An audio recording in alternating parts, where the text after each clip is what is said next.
Consequences, अगर ध्यान नहीं देते हैं तो परेशान होते हैं, और अगर परेशान होते हैं तो ध्यान नहीं देते हैं। वो एक दूसरे से रिलेटेड चीज़ें। वो ये कह रहे हैं कि ये जो टर्म हमारे सिलेबस में है और हमारा पीछा नहीं छोड़ रहा है, उसमें कभी कभी तो ये देख के लगता है कि काश ये एलिफेंट भर होता, लेकिन ये एलिफेंट नहीं है। ये क्या है? ये है किसी पॉइंट पर फील्ड। स्टूडेंट्स एंड टीचर्स, आज का टॉपिक है यंग्स डबल स्लिट एक्सपेरिमेंट। और जैसा कि मैंने पहले आपको बताया था कि यंग्स डबल स्लिट एक्सपेरिमेंट जो है वो इंटरफेरेंस का डेमोन्स्ट्रेशन है। किसका डेमोन्स्ट्रेशन है? इंटरफेरेंस ऑफ लाइट का डेमोन्स्ट्रेशन है। ध्यान से समझिए कि क्या मैं कह रहा हूँ। मैं कह रहा हूँ कि this is nothing but demonstration of interference of light. ध्यान से देखिए, this is called interference of light. ठीक बात है। लाइट वेव है और वेव का इंटरफेरेंस होता है। जैसे रिफ्लेक्शन होता है, रिफ्रैक्शन होता है, डिस्पर्जन होता है, और वैसे ही इंटरफेरेंस होता है। तो इंटरफेरेंस का क्या मतलब है, ये बात हम लोग थोड़ा सा समझने की कोशिश करेंगे। और अगर हमको एक बार इंटरफेरेंस समझ में आ जाएगा तो उसके कंसेप्चुअल क्वेश्चन करने में हमको थोड़ी सी आसानी होगी। बाकी यंग्स डबल स्लिट में ज़्यादातर स्ट्रेट क्वेश्चंस हैं और टेक्निकली बहुत हाई नहीं जाता है ये टॉपिक। ये देखिए, इंटरफेरेंस का मतलब क्या है? इंटरफेरेंस का मतलब है रिजल्ट ऑफ सुपरपोजिशन। ये सुपरपोजिशन का परिणाम है।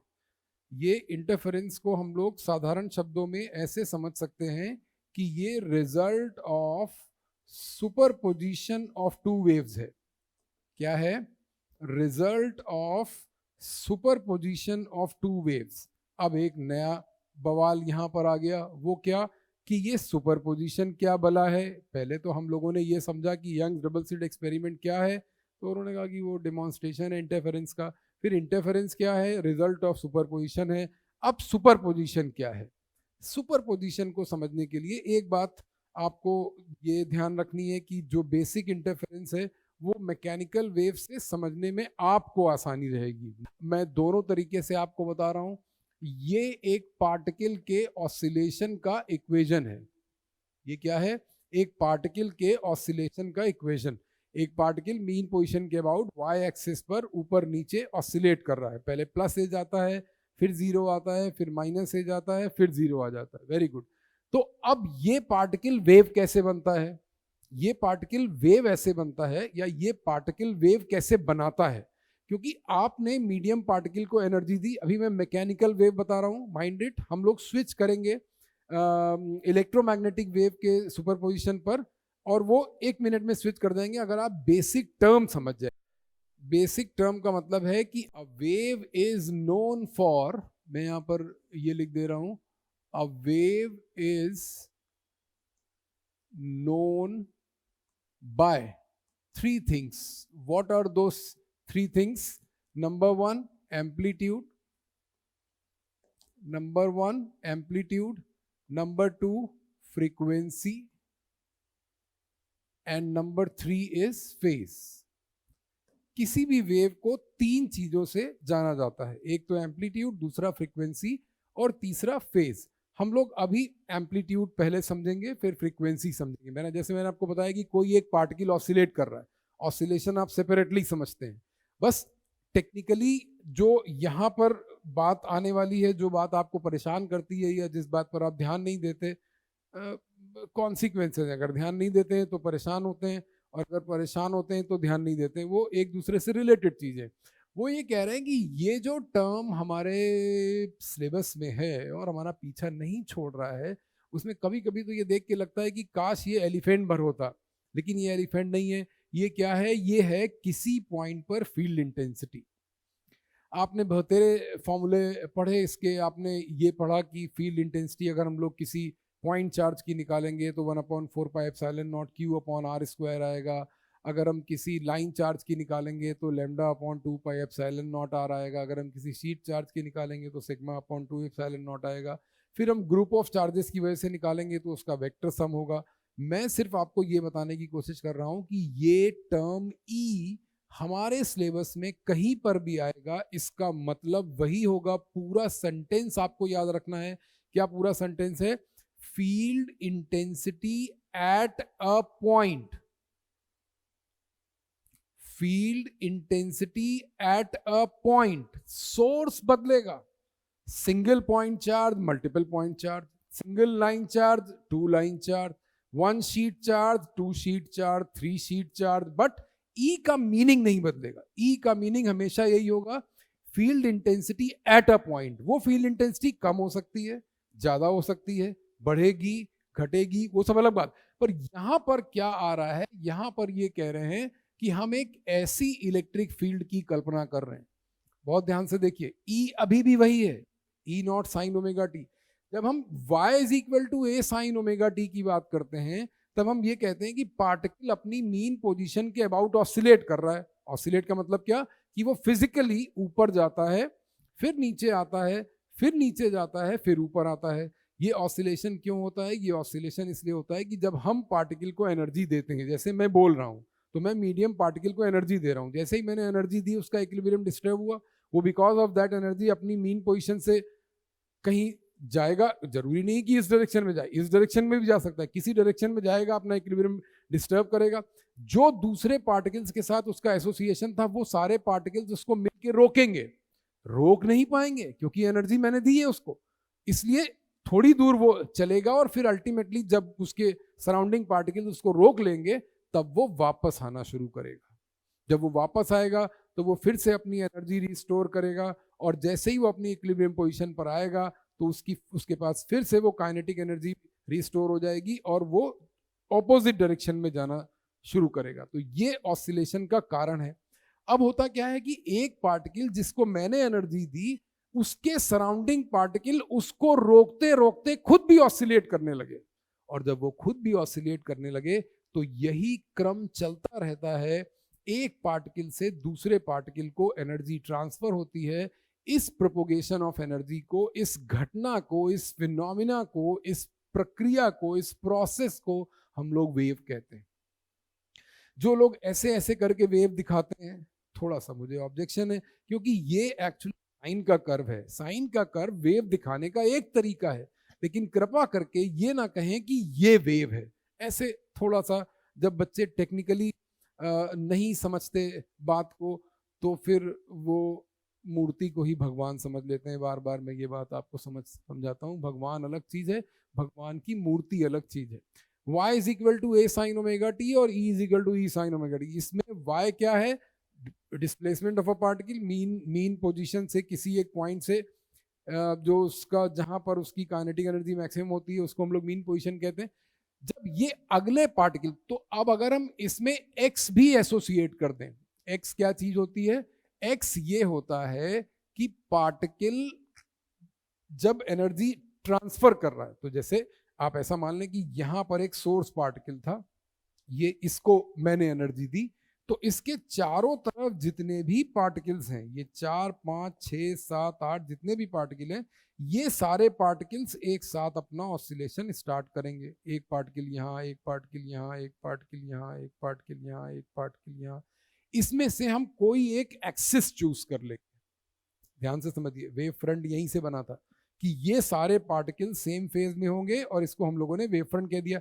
ये हम लोगों ने एक्सिस, एक लाइन ले ली यहाँ पर कि यहाँ पर x की वैल्यू 0, और फिर हम लोग पार्टिकल की पोजीशन यहाँ पर इस एक्सिस पर बताते जाते हैं। तो ये जो इक्वेशन है, ये इक्वेशन जितना इस लाइन के लिए ट्रू है, उतना ही इस लाइन के लिए ट्रू है, उतना ही इस लाइन के लिए भी ट्रू है। ध्यान से समझिए, समझ गए?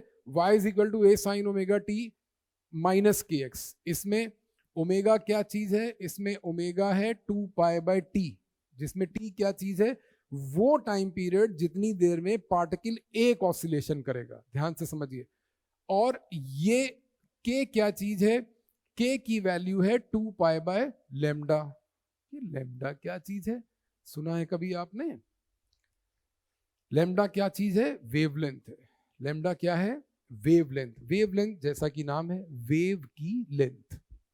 ध्यान से समझिए, एक दो एग्जाम्पल से मैं आपको समझाने की कोशिश कर दे रहा हूँ। मान लीजिए आपने पिछले क्लासेस नहीं, आपने वो लेक्चर्स नहीं सुने हैं जिसमें मैंने वेव की बात की या वेव को हम लोगों ने डिटेल में डिस्कस किया। अगर वो लेक्चर नहीं सुने तो एक शॉर्ट में आप वेवलेंथ को ऐसे समझ सकते हैं कि एक पार्टिकल ने अभी अपना ऑसिलेशन स्टार्ट किया, ठीक है, और वो मीन पोजीशन से चला, एम्पलीट्यूड पोजीशन पर पहुंचा, फिर नीचे आया। जब ये ऑसिलेट कर रहा है, मीनवाइल अगले पार्टिकल ने भी अपना ऑसिलेशन स्टार्ट कर दिया अनवांटेडली, क्योंकि इन दोनों के बीच में एसोसिएशन है, दोनों बंधे हुए हैं। फिर जब दूसरे पार्टिकल ने अपना ऑसिलेशन स्टार्ट किया, उस समय ये अपना ऑसिलेशन कर रहा है। इसको इस बात से मतलब नहीं है, दो पड़ोसी पार्टिकल एक दूसरे को देख के नहीं ऑसिलेट करते कि तुम जहां हो, तुम अगर ऊपर जा रहे हो तो हम भी ऊपर जाए, नहीं, वो तो जाना ऑसिलेशन उनकी मजबूरी है। तो जब एक पार्टिकल ऑसिलेशन कर रहा था, मीनवाइल एनर्जी ट्रांसफर हो रही थी, एक पार्टिकल से दूसरे पार्टिकल को एनर्जी ट्रांसफर हो रही थी। ये जो ट्रांसफर ऑफ एनर्जी की घटना है, जिसकी वजह से जब अगला पार्टिकल एनर्जी रिसीव करता है तो वो ऑसिलेट करने लगता है, इसी घटना को हम लोग वेव कह रहे हैं। अब वो कह रहे हैं वेवलेंथ क्या है? वेवलेंथ का मतलब ये है कि जितनी देर में इस पार्टिकल ने अपना एक ऑसिलेशन पूरा किया, जितनी देर में आप कोई भी पार्टिकल ले सकते हैं, आप कहीं से भी स्टार्ट करें, मैं अभी इस पार्टिकल की बात कर रहा हूं, हो सकता है ये ओरिजिन वाला पार्टिकल हो या ये कहीं बीच से कोई पार्टिकल हो, इसने अपना ऑसिलेशन अभी स्टार्ट किया, और जितनी देर में इसने अपना एक ऑसिलेशन पूरा किया, उतनी देर में वेव ने जो डिस्टेंस ट्रेवल किया उसको वेवलेंथ कहते हैं। इसका मतलब ये है कि एक लाइन पर हम लोगों ने कुछ पार्टिकल्स लिए, बहुत ध्यान से देखिए, 1 2 3 4 5 6 7 8 9 10, ये 10, ये 8, ये 6, ये 4, ये 2, ये, ठीक है, 10 पार्टिकल लिए। ये वाला पार्टिकल अपनी मीन पोजीशन पर ऑसिलेट करेगा। मान लीजिए ये इसका है, ये है y is equal to plus A और ये है y is equal to minus A. यहां से ये ऊपर जाएगा, नीचे जाएगा, ये इसका पड़ोसी पार्टिकल है। पड़ोसी पार्टिकल इसके साथ एसोसिएटेड है। एसोसिएटेड का मतलब कोई एसोसिएशन नहीं बना है, कोई बॉन्ड नहीं भरा है। एसोसिएशन का मतलब कि फोर्स है, आप समझते हैं, मीडियम पार्टिकल एक दूसरे से इंटरेक्ट करते हैं। से दैट कि जब ये पार्टिकल यहां पहुंचा तब इसने अपना ऑसिलेशन स्टार्ट किया, ठीक है। तो जब ये यहां पर है तब ये ऊपर जाना शुरू कर रहा है। तो व्हेन द पार्टिकल 2, जब ये वाला 2 नंबर पार्टिकल ऊपर जा रहा है तो 1 नंबर पार्टिकल नीचे आ रहा है, ठीक है। वो अपना, ये अगर हम केवल इस पार्टिकल पर कैमरा लगाएं तो ये पार्टिकल ऐसे ऐसे ऑसिलेट करेगा, इससे कोई लेना देना नहीं है। अगर हम केवल इस पार्टिकल पर कैमरा लगाएं तो ये पार्टिकल भी बिल्कुल वैसे ही ऑसिलेट करेगा, उतने ही टाइम में एक ऑसिलेशन पूरा करेगा और अपनी मीन पोजीशन से उतना ही ऊपर या नीचे जाएगा, ठीक बात है। फिर तीसरे पार्टिकल का ऑसिलेशन भी इसी तरीके का होगा, या इस पार्टिकल का ऑसिलेशन भी इसी तरीके का होगा, और ये energy next to next to next to next particle के पास जा रही है। ध्यान से समझिए, जब इस पार्टिकल ने ऑसिलेशन स्टार्ट किया, हम ये मानते हैं कि इसके पीछे वाले सारे पार्टिकल्स का ऑसिलेशन सेट हो चुका है, वो अपना अपना ऑसिलेशन कर रहे हैं। मान लिया हमने ऐसा, ये नंबर्स में एज्यूम कर रहा हूं कि इस पार्टिकल के टाइम पीरियड का नंबर है 4 सेकेंड। अगर ये 4 सेकेंड में अपना एक ऑसिलेशन करता है, इसका मतलब 1 सेकेंड, 2 सेकेंड, 3 सेकेंड, 4 सेकेंड, 1 2 3 4 ऐसे, ठीक है। तो जब ये यहां था तब इसने अपना ऑसिलेशन स्टार्ट किया 1 2 3 4। जब ये यहां था तब इसने अपना ऑसिलेशन स्टार्ट किया। ध्यान दीजिए, जब पार्टिकल नंबर 3 ने अपना ऑसिलेशन स्टार्ट किया तब पार्टिकल नंबर 1 कहां है? Mean position. पार्टिकल नंबर 2 कहां है? पॉजिटिव एम्पलीट्यूड पर। जब ये यहां पहुंच गया तब इसने अपना ऑसिलेशन स्टार्ट किया। जिस समय ये यहां है उस समय ये कहां है? वो यहां है, ठीक है। हुआ क्या कि ये जब ये हुआ 1 2 3 4, ठीक है, तो इसका मतलब ये हुआ कि जब पार्टिकल नंबर 5 अपना पहला ऑसिलेशन स्टार्ट करेगा। क्या स्टार्ट करेगा? पार्टिकल नंबर 5 अपना पहला ऑसिलेशन स्टार्ट करेगा। उस समय पार्टिकल नंबर 1 अपना दूसरा ऑसिलेशन स्टार्ट करेगा। इन दोनों पार्टिकल्स को हम लोग कहते हैं सेम फेज।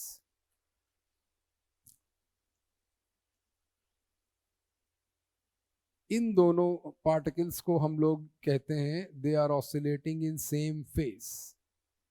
ये देखिए, इसके बीच में 3 का गैप, 2 3 4 5 6 7 8 9, और इसी तरीके से इसका मतलब जब पार्टिकल नंबर 9 अपना पहला ऑसिलेशन स्टार्ट करेगा, उस समय पार्टिकल नंबर 5 अपना दूसरा ऑसिलेशन स्टार्ट करेगा और पार्टिकल नंबर 1 अपना तीसरा ऑसिलेशन स्टार्ट करेगा। मतलब वो 2 ऑसिलेशन पूरे कर चुका है। इसका मतलब क्या है? 0 1 2 3 4 5 6 7 8, तो ये 8 हुआ। 8 सेकेंड बाद ये वाला पार्टिकल अपना ऑसिलेशन स्टार्ट करेगा। बट होगा क्या कि ये तीनों तीनों तीनों तीनों पार्टिकल सेम फेज में हैं। और सेम फेज का मतलब क्या है? ये टर्म बहुत इंपॉर्टेंट है। ये टर्म हम लोग बार बार यूज करेंगे, आप कंफ्यूज मत होइएगा। सेम फेज का मतलब होता है कि 2 पार्टिकल्स एक साथ ऊपर जा रहे हैं, एक साथ अपनी मीन पोजीशन पर हैं, एक साथ अपने पॉजिटिव एम्पलीट्यूड पर, फिर नीचे आए, फिर नीचे गए। दोनों किसी भी इंस्टेंट पर एक ही पोजीशन पर हैं। इसको हम लोग बोलते हैं सेम फेज। जबकि कभी कभी ऐसा होता है कि मैंने आपको ये बताया था कि पार्टिकल नंबर 1 और 3, ध्यान से देखिए, जब पार्टिकल नंबर 3 यहां पर था और उसने अपना ऑसिलेशन स्टार्ट किया, ये बहुत ज्यादा इंपॉर्टेंट बात है, बहुत ध्यान से सुनिए। पार्टिकल नंबर 3 ने जब अपना ऑसिलेशन स्टार्ट किया, उस समय पार्टिकल 2 कहां है? पॉजिटिव एम्पलीट्यूड पर। पार्टिकल 1 कहां है? मीन पोजीशन पर। पार्टिकल 1 मीन पोजीशन पर है, पार्टिकल 3 कहां है? मीन पोजीशन पर। लेकिन ये दोनों सेम फेज में नहीं है। क्यों? क्योंकि उस समय ये वाला पार्टिकल ऊपर जाने की कोशिश कर रहा है और ये वाला पार्टिकल यहां से नीचे आएगा। तो अगर आप जिंदगी में 2 लोगों को एक ही लेवल पर देखें, अगर 2 लोग आपको 5वीं सीढ़ी पर दिखते हैं, तो इसका ये मतलब नहीं है कि दोनों का प्रोग्रेशन सेम है। दोनों का प्रोग्रेशन इसलिए सेम नहीं हो सकता है एक ऊपर जा रहा हो और एक नीचे आ रहा हो। आपको दिख रहे हैं, वही यहां पर हो रहा है कि पार्टिकल नंबर 1 और 3, बहुत ध्यान से देखिए, ये ऑपोजिट फेज, इसको कहा जाता है कि they are in opposite phase. समझ गए? और इसको कहा जाता है ये तीनों सेम फेज। इसी तरीके से पार्टिकल नंबर 3 और 5 ये भी ऑपोजिट फेज है, ये भी ऑपोजिट फेज है। ठीक है? अब यहां पर बात समझिए, मैटर है ट्रिग्नोमेट्री का, और ट्रिग्नोमेट्री में भी फंक्शन क्या है? साइन। और साइन का ग्राफ क्या होता है आप सब लोग जानते हैं। नहीं जानते तो मैं यहां पर एक रफ स्केच बना दे रहा हूं और आपको साइन का ग्राफ दिखा दे रहा हूं। ये साइन का ग्राफ होता है, ठीक बात है। यहाँ पर 0 है, यहाँ पर साइन थीटा है, यहाँ पर थीटा की वैल्यू है। यू नो ये +1 है, ये -1 है, ये π/2 है, ये पाई है, ये 3π/2 है, ये 2π है, ये 5π/2, ये 3π/2 और उसके बाद ये आ गया 5π/2, ये वाला है 3π। ठीक है? पाई, 2π, 3π। एक जनरल बात यहां से आई कि साइन का कोई भी पाई इंटीजर, इसका मतलब साइन ऑफ इंटीजर पाई, इसका मतलब sine 1π, sine 2π, sine 3π, sine 4π is 0। ये यहां पर n क्या है? n इंटीजर है। n अगर इंटीजर है तो ये 0 आएगा। वो क्या कहना चाह रहे हैं? वो ये कहना चाह रहे हैं कि 2π के बाद साइन का ग्राफ सेम ट्रैक रिपीट करेगा। यही तो साइन की बात है, यही तो इंटरेस्टिंग बात है कि पीरियोडिक फंक्शन, इसीलिए तो इसको पीरियोडिक फंक्शन कहते हैं कि हर 2π के बाद 3π यहाँ, 4π यहाँ, यहाँ पर इसका मतलब क्या? 2 साइकिल पूरे हो गए। तो उनका ये कहना है कि अगर फेज डिफरेंस, क्या है? फेज डिफरेंस, फाई क्या है? फेज डिफरेंस, बहुत ध्यान से देखिए, अगर फेज डिफरेंस नहीं है या 2 पाई है या 4 पाई है या 6 पाई है, अगर ऐसा है तो इसका मतलब क्या हुआ कि इसको हम लोग सेम फेज कहते हैं। और अगर फेज डिफरेंस पाई है, 3 पाई है, 5 पाई है, 7 पाई है, तो इसको हम लोग कहते हैं ऑपोजिट फेज। समझ पा रहे हैं? Very good. इस पूरे टर्म को हम लोग फेज कहते हैं, ये पूरा टर्म फेज है। इसका मतलब कि फाई जो है, अगर हम लोग इसको फेज कह रहे हैं तो फाई क्या हुआ, omega T minus K x. इसका मतलब क्या, इसका मतलब ये कि अगर हम लोग, इसका मतलब कि अगर हम लोग कुछ ऐसी बात कह रहे हैं कि phi 1 is omega T minus K X 1 and phi 2 is omega T minus K X 2, ये क्या हुआ, ये कुछ ऐसा हुआ, मैंने आपको बताया कि हम लोग यहां पर x की बात कर रहे हैं, ये x है, बहुत ध्यान से देखिए, ये x है, यहां पर x बढ़ रहा है, ठीक है। जो दो बहुत इंपॉर्टेंट बातें आ रही हैं, एक तो फेज की बात और दूसरे वेवलेंथ की बात। तो ये फेज है, इसका मतलब अगर हम लोगों ने लिखा omega T minus K X 1, तो मतलब हम लोग किसी, कोई एक पार्टिकल यहां पर है x1 डिस्टेंस पर, कोई दूसरा पार्टिकल यहां पर है से दैट x2 डिस्टेंस पर, तो हम लोगों ने ये उन दो अलग अलग पार्टिकल्स के फेज लिखे, क्योंकि x का मतलब होता है पार्टिकल की पोजीशन, स्टार्टिंग पॉइंट से, मीन जहां से वेव स्टार्ट हो रही है यहां से किसी पार्टिकल की पोजीशन। तो आप देख सकते हैं कि अगर यहां पर हम लोग इसको फाई 1 माइनस फाई 2 करें, तो फाई 1 माइनस फाई 2 की वैल्यू आ जाएगी phi 1 is omega T minus K X 1, और माइनस फाई 2 का मतलब हो गया minus omega T plus K X 2। इसका मतलब डेल्टा फाई की वैल्यू आ गई कितनी, ये ओमेगा टी कैंसिल हो गया, ये आ गया के एक्स 2 माइनस के एक्स 1। इसका मतलब डेल्टा फाई की वैल्यू आ गई के times x 2 minus x 1। x2 minus x1 को हम लोग डेल्टा x कह सकते हैं, तो ये k की वैल्यू आ गई 2 pi by lambda times delta x। बहुत ही ध्यान से देखिए ये क्या हो रहा है, delta phi is phase difference, delta phi is phase difference and this delta x is path difference, ठीक है। ये इंटरफेरेंस समझने के लिए बहुत बहुत ज़रूरी इंपॉर्टेंट रिलेशन है, इसको ध्यान से समझिए। मैंने इसका मैथमेटिकल फॉर्म भी लिख दिया और इसको इन वर्ड्स भी लिख दिया है यहाँ पर, delta phi is equal to 2 pi lambda times delta X. अगर आपको अभी भी ये बात थोड़ी थोड़ी समझ नहीं आ रही है, या हो सकता है ऐसा लगता है कि हाँ ये इक्वेशन तो मालूम है लेकिन उसका फील नहीं आ रहा है, लेट्स ट्राई समथिंग एल्स। मैंने यहां पर बताया कि पार्टिकल नंबर 1, 5 और 9 सेम फेज में है, ठीक है।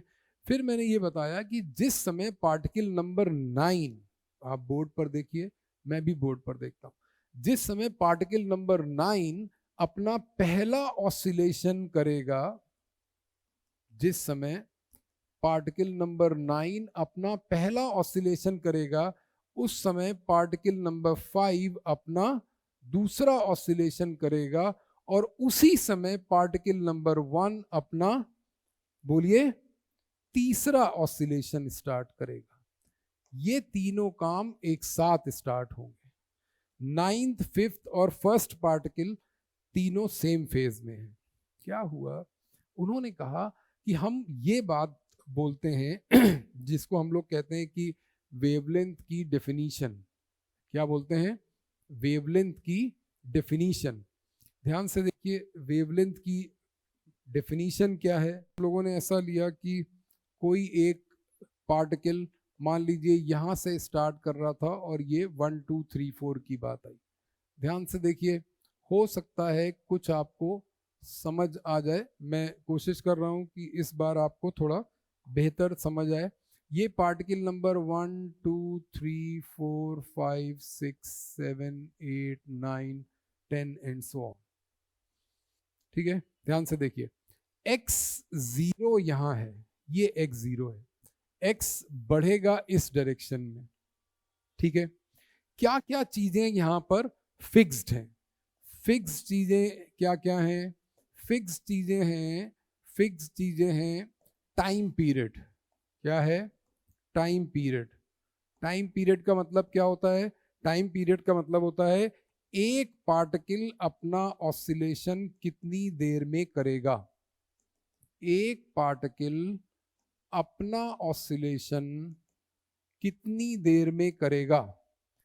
एक पार्टिकल अपना ऑसिलेशन कितनी देर में करेगा, ये क्या चीज है? Time period. ये फिक्स है, और अगर टाइम पीरियड फिक्स है तो इसका मतलब कि फ्रीक्वेंसी भी फिक्स्ड है। ये फ्रीक्वेंसी है, रेसिप्रोकल ऑफ दैट, और यहीं से बनता है ओमेगा। इसका मतलब omega 2π/T is nothing but a constant. हाँ बोलिए, ये ठीक है, समझ गए। दूसरी क्या बात फिक्स है यहां पर? दूसरी एक बात फिक्स जो है वो है एम्पलीट्यूड। एम्पलीट्यूड भी फिक्स है। मैंने बोला था आपको तीन चीजें हैं, एम्पलीट्यूड, फ्रीक्वेंसी और फेस। ठीक है, तो एक और इंपॉर्टेंट बात कि जो एम्पलीट्यूड है, एम्पलीट्यूड पार्टिकल के ऑसिलेशन का है। अभी हम मैकेनिकल वेव की बात कर रहे हैं। मैकेनिकल वेव में जो एम्पलीट्यूड है वो पार्टिकल के ऑसिलेशन का एम्पलीट्यूड है, और उसी को हम लोग एम्पलीट्यूड ऑफ वेव कहते हैं। जो फ्रीक्वेंसी है वो एक्चुअली पार्टिकल के ऑसिलेशन की फ्रीक्वेंसी है, कि वो पार्टिकल एक सेकेंड में कितने ऑसिलेशन परफॉर्म कर रहा है, उसी को हम लोग फ्रीक्वेंसी ऑफ वेव कहते हैं। लेकिन जो स्पीड ऑफ पार्टिकल है वो स्पीड ऑफ वेव नहीं होती है। ध्यान से देखिए, पार्टिकल की स्पीड ये है, ये स्पीड है। ये स्पीड का मतलब क्या है? ये स्पीड का मतलब है कि अगर y is equal to a sine omega T है, तो y डिस्प्लेसमेंट है जो dy अपॉन dt आएगा। इसका मतलब a omega cos omega T, ये पार्टिकल की स्पीड है। बहुत ध्यान से देखिए, ये ऑसिलेटिंग पार्टिकल की स्पीड है, जो कि बिल्कुल भी वेव स्पीड नहीं है। वेव स्पीड का मतलब क्या है? कि ये जो डिस्टरबेंस एक पार्टिकल से दूसरे पार्टिकल को ट्रांसफर हो रहा है, ये किस स्पीड से ट्रांसफर हो रहा है। इसका मतलब क्या है? हम लोगों ने जो अभी यहां पर स्केल एम्पलीट्यूड का मतलब मैं पहले यहां पर लिख दे रहा हूं। एम्पलीट्यूड का मतलब होता है मैक्सिमम डिस्प्लेसमेंट। क्या होता है?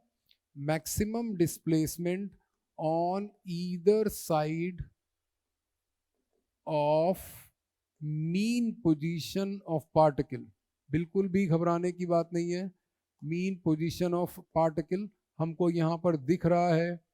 ये जो एम्पलीट्यूड, ये जो एम्पलीट्यूड है, इसका मतलब यहाँ पर y की वैल्यू 0 है, यहाँ पर y की वैल्यू प्लस है, यहाँ पर y की वैल्यू माइनस है। Maximum displacement on either side of mean position of particle, जिस जिस पोजीशन के अबाउट वो ऑसिलेट कर रहा है। तो एक चीज मैंने कहाँ लिखा है, यहाँ पर नहीं लिखा। फिक्स्ड कांस्टेंट चीज, ये टाइम पीरियड, या टाइम पीरियड से जो ये चीज आ गई थी n आ गई थी, ये आ गई थी फ्रीक्वेंसी। फ्रीक्वेंसी आ गई। अब हम लोग इसको अब हम लोग इसको बॉक्स में बंद कर देंगे कि एक तो ये चीज आ गई फ्रीक्वेंसी, और एक ये चीज आ गई एम्पलीट्यूड। अब हम लोग को फेस समझना है। देखिए ध्यान से, मैं एक चीज आपको बता रहा हूं और आप वो किसी को बताइएगा नहीं, ठीक है? ये मेरे आपके बीच की बात है। उन्होंने ये अभी हम लोगों ने ये बात डिस्कस करी कि पार्टिकल नंबर 1 और 5 सेम फेज में, तो वो ये कह रहे हैं कि वेवलेंथ की डेफिनेशन भी यही है, the minimum distance between two consecutive particles in same phase. इसका मतलब 1, 5, 9 सेम फेज में है, ठीक है? तो ये 1 और 5 के बीच का जो डिस्टेंस है, इसको ये लोग वेवलेंथ कह रहे हैं। 5 और 9 के बीच का जो डिस्टेंस है, उसको ये लोग वेवलेंथ कह रहे हैं, ठीक है? 1 और 5 में क्या फेज डिफरेंस नहीं है? है, लेकिन वो फेज डिफरेंस 2π का है। जब फेज डिफरेंस 2π का हो जाएगा तो हम उसको सेम फेज कहते हैं। Sine 360 plus theta, sine theta. इसलिए वो कह रहे हैं कि पार्टिकल नंबर 1 और 5 जो है वो सेम फेज में है, और जो इसका मतलब कि जो रिलेशन 1 और 5 के बीच में है वही रिलेशन 2 और 6 के बीच में है, वही रिलेशन 3 और 7 के बीच में है, वही रिलेशन 4 और 8 के बीच में है, और वही रिलेशन 5 और 9 के बीच में भी है। इसका मतलब कि 1 और 5 के बीच का डिस्टेंस कितना है, लैम्डा। कितना डिस्टेंस है, लैम्डा। 2 और 6 के बीच का डिस्टेंस कितना है, लैम्डा। 3 और 7 के बीच का डिस्टेंस कितना है, लैम्डा। 4 और 8 के बीच का डिस्टेंस लैम्डा। 5 और 9 के बीच का डिस्टेंस है लैम्डा। ध्यान से समझिए क्या लैम्डा ने खेल किया। लैम्डा ने ये खेल किया कि टी सेकेंड क्या चीज थी, जितनी देर में ये पार्टिकल अपना एक ऑसिलेशन पूरा कर रहा था। ध्यान से देखिए कलर बदल रहा है। कह रहे हैं टी सेकेंड में कितना डिस्टेंस चला, टी सेकेंड में वेव ने कितना डिस्टेंस चला, जल्दी बोलो। टी सेकेंड में वेव ने कितना डिस्टेंस चला, टी सेकेंड में वेव ने डिस्टेंस चला लैम्डा। जो टी सेकेंड में कहीं पर भी आप खड़े हो जाइए, किसी भी एक पार्टिकल को ले लीजिए, वो पार्टिकल अपना एक ऑसिलेशन जितनी देर में करेगा उतनी देर में वहां से कहां तक वेव प्रोपोगेट कर गई, इसको हम लोग वेवलेंथ कहते हैं। टी सेकेंड में वेव ने कितना डिस्टेंस चला, लैम्डा। इसलिए एक सेकेंड में वेव कितना डिस्टेंस चलेगी, इसलिए एक सेकेंड में कितना डिस्टेंस चलेगी, इसलिए वेव एक सेकेंड में कितना डिस्टेंस चलेगी, लैम्डा बाई टी। अरे बाबा अगर टी सेकेंड में लैम्डा डिस्टेंस है तो एक सेकेंड में लैम्डा बाई टी। यही तो यूनिटरी मेथड हम लोग 10 साल से पढ़ते हुए आ रहे हैं जब से मोदी जी आए। इसका मतलब क्या हुआ, इसका मतलब ये हुआ कि अगर एक सेकेंड में चला गया डिस्टेंस लैम्डा बाई टी है, ये तो कुछ जाना पहचाना टर्म लग रहा है। एक सेकेंड में चला गया डिस्टेंस, एक सेकेंड में चला गया डिस्टेंस, एक सेकेंड में स्पीड। ये स्पीड की डेफिनेशन है कि एक सेकेंड में कितना डिस्टेंस चला, एक सेकेंड में जो डिस्टेंस चला जाता है उसी का नाम स्पीड है। यही स्पीड की डेफिनेशन है। इसका मतलब कि अगर हम लोग v को स्पीड ऑफ वेव कह रहे हैं, क्या कह रहे हैं, speed of wave. Speed of wave v क्या हो गई, लैम्डा बाई टी। यही तो आपने निकाला, एक सेकेंड में चला गया डिस्टेंस। यहीं से हम लोग 1 अपॉन टी को n लिख देते हैं और ये आ जाता है famous relation. This is as famous as, this is, जल्दी बोलिए, this is as famous as